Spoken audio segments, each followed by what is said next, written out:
Hi friends, welcome to Kannada tech. ನಾನು ಮಂಜುನಾಥ್. ಇವತ್ತಿನ ವಿಡಿಯೋದಲ್ಲಿ ಏನು ನೋಡ್ತೀವಿ ಅಂದರೆ ಟೆಕ್ನೋ ಪೋವಾ 4. ಸೊ ಈ ಒಂದು ಸ್ಮಾರ್ಟ್ಫೋನ್ ಅನ್ನು ಅನ್ಬಾಕ್ಸ್ ಮಾಡಿ ಸ್ಮಾರ್ಟ್ ಫೋನ್ ನೋಡಕ್ಕೆ ಹೇಗಿದೆ, ಪ್ರೈಸ್ ಏನು, ಸ್ಪೆಸಿಫಿಕೇಶನ್ಸ್ ಏನು, ಯೂಸ್ ಮಾಡಿ ನನ್ನ ಒಂದು ಎಕ್ಸ್ಪೀರಿಯನ್ಸ್ ಏನು ತಿಳಿಸ್ತೀನಿ. ಫುಲ್ ಆಗಿ ನೋಡಿ. ಸ್ಮಾರ್ಟ್ ಫೋನ್ನ ಬಾಕ್ಸ್ ನೋಡಕ್ಕೆ ಈ ರೀತಿ ಇದೆ. ಇದನ್ನ ಹಾಗೆ ಓಪನ್ ಮಾಡಿದ್ರೆ ಒಳಗಡೆ ಸ್ಮಾರ್ಟ್ ಫೋನ್ ಅನ್ನು ಕೊಟ್ಟಿದ್ದಾರೆ. ಸೊ ಸ್ಮಾರ್ಟ್ಫೋನ್ನ ಡಿಸೈನನ್ನು ನೀವು ನೋಡ್ಕೊಬೋದು, ಈ ರೀತಿ ಸಖತ್ತಾಗಿ ಕೊಟ್ಟಿದ್ದಾರೆ. ಸೊ ಈ ಒಂದು ಪ್ಯಾಂಥರ್ ಡಿಸೈನ್ ನನಗೆ ಚೆನ್ನಾಗಿ ಇಷ್ಟ ಆಯಿತು. ಇನ್ನು ಬಾಕ್ಸ್ನಲ್ಲಿ ಅಂತ ನೋಡೋದಾದ್ರೆ ಒಂದು ಯೂಸರ್ ಮ್ಯಾನ್ಯುವಲ್, ಒಂದು warranty card, transparent back cover, 18 ವಾಟ್ನ ಚಾರ್ಜಿಂಗ್ ಅಡಾಪ್ಟರ್, ಟೈಪ್ ಸಿ ನ ಚಾರ್ಜಿಂಗ್ ಕೇಬಲ್, ಒಂದು ಸಿಮ್ ಇಜೆಕ್ಟಿಂಗ್ ಪಿನ್ ಅನ್ನ ನೋಡ್ಕೊಬಹುದು. ಇನ್ನು ಸ್ಮಾರ್ಟ್ ಫೋನ್ ನ ಓವರ್ ವ್ಯೂ ಅಂತ ನೋಡೋದಾದ್ರೆ 6.8 ಇಂಚ್ ನ HD+ ಡಿಸ್ಪ್ಲೇ ನ ಕೊಟ್ಟಿದ್ದಾರೆ. ಇದರಲ್ಲಿ 90 ಹರ್ಟ್ಸ್ ನ ಒಂದು ರಿಫ್ರೆಶ್ ರೇಟ್ ಇದೆ. ಫ್ರಂಟ್ ಟು 8 ಮೆಗಾ ಪಿಕ್ಸೆಲ್ ನ ಕ್ಯಾಮೆರಾ ನೋಡ್ಕೊಬಹುದು. ಇನ್ನು ಸೈಡ್ ನಲ್ಲಿ ನೋಡೋದಾದ್ರೆ ವಾಲ್ಯೂಮ್ ಕೀಗಳನ್ನ ಕೊಟ್ಟಿದ್ದಾರೆ. ಇದೇ ಪವರ್ ಬಟನ್. ಇದರಲ್ಲಿ ನಮಗೆ ಸೈಡ್ ಮೌಂಟೆಡ್ ಫಿಂಗರ್ ಪ್ರಿಂಟ್ ಅನ್ನ ಕೊಟ್ಟಿದ್ದಾರೆ. ಸೊ ಇದನ್ನ ಇಟ್ಕೊಂಡು ನಾವು ಅನ್ಲಾಕ್, ಲಾಕ್ ಎಲ್ಲ ಮಾಡ್ಕೊಬಹುದು. ಸೊ ಅಂಡ್ ರೆಸ್ಪಾನ್ಸ್ ಅನ್ನ ನೋಡೋದಾದ್ರೆ ತುಂಬಾನೇ ಫಾಸ್ಟ್ ಆಗಿದೆ. ಯಾವುದೇ ತರಹದ ಡಿಲೇನು ಕೂಡ ಇದರಲ್ಲಿ ಇಲ್ಲ.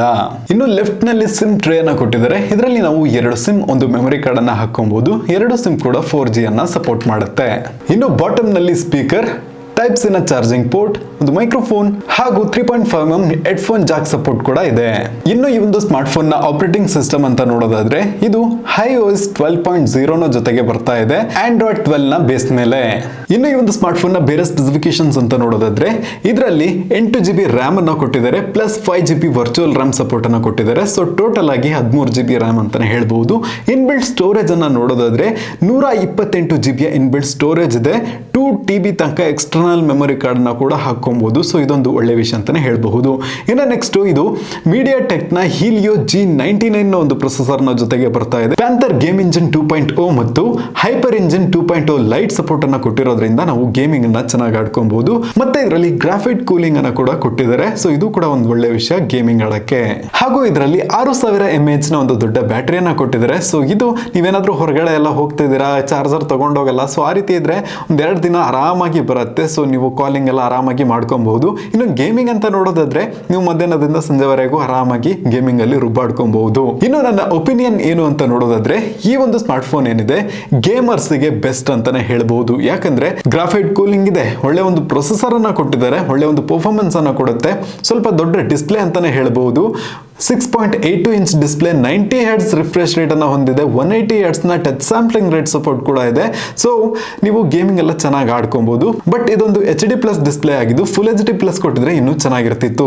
ಹಾಗೂ ಇದರಲ್ಲಿ ವೈಡ್ ಒನ್ L1 ಸಪೋರ್ಟ್ ಕೂಡ ಕೊಟ್ಟಿದ್ದಾರೆ. ಸೊ ನೀವು OTT ಪ್ಲಾಟ್ಫಾರ್ಮ್ಸ್ ಅಲ್ಲಿ HD ಕಂಟೆಂಟ್ಸ್ ಅನ್ನೆಲ್ಲ ಸ್ಟ್ರೀಮ್ ಮಾಡ್ಕೊಬಹುದು. ಇನ್ನು ಇದರಲ್ಲಿ DTS ಸರೌಂಡಿಂಗ್ ಸ್ಪೀಕರ್ ಅನ್ನ ಕೊಟ್ಟಿದ್ದಾರೆ. ಸೊ ಸೌಂಡ್ ಎಫೆಕ್ಟ್ಸ್ ಎಲ್ಲ ಚೆನ್ನಾಗಿದೆ. ಹಾಗೂ ಡಿಸ್ಪ್ಲೇ ಅಂತ ನೋಡೋದಾದ್ರೆ ಸ್ವಲ್ಪ ದೊಡ್ಡ ಡಿಸ್ಪ್ಲೇ, ವೀವಿಂಗ್ ಆಂಗಲ್ ಎಲ್ಲ ಒಂದ್ ಮಟ್ಟಿಗೆ ಓಕೆ ಅಂತಾನೆ ಹೇಳ್ಬಹುದು. ಇನ್ನು ಕ್ಯಾಮ್ರಾ ಅಂತ ನೋಡೋದಾದ್ರೆ ಫ್ರಂಟ್ ಬರೀ 8 ಮೆಗಾ ಪಿಕ್ಸೆಲ್ ನ ಕ್ಯಾಮ್ರಾನ ಕೊಟ್ಟಿದ್ದಾರೆ. ಸೊ ನನಗೆ ಅನಿಸ್ದಂಗೆ ಇದು ಕಡಿಮೆ ಆಯ್ತು. ಫೋಟೋ ಕ್ವಾಲಿಟಿ ಅಂತ ನೋಡೋದಾದ್ರೆ ನಾನು ಇಲ್ಲಿ ಡಿಸ್ಪ್ಲೇ ನಲ್ಲಿ ಹಾಕಿರ್ತೀನಿ, ಒಂದು ಆವರೇಜ್ ಫೋಟೋ ಕ್ವಾಲಿಟಿ ಅಂತಾನೆ ಹೇಳಬಹುದು. ಇನ್ನು ಬ್ಯಾಕ್ ಕ್ಯಾಮ್ರಾ ಅಂತ ನೋಡೋದಾದ್ರೆ 50 ಮೆಗಾ ಪಿಕ್ಸೆಲ್ ನ ಕ್ಯಾಮ್ರಾನ ಕೊಟ್ಟಿದ್ದಾರೆ. ಕ್ಯಾಮ್ರಾ ಕ್ವಾಲಿಟಿ ಒಂದ್ ಮಟ್ಟಿಗೆ ಚೆನ್ನಾಗಿದೆ, ಸ್ವಲ್ಪ ಎನ್ಹಾನ್ಸ್ ಮಾಡ್ಕೊಡುತ್ತೆ ಅಂತಾನೆ ಹೇಳ್ಬಹುದು ಫ್ರಂಟ್ ಅಂಡ್ ಬ್ಯಾಕ್.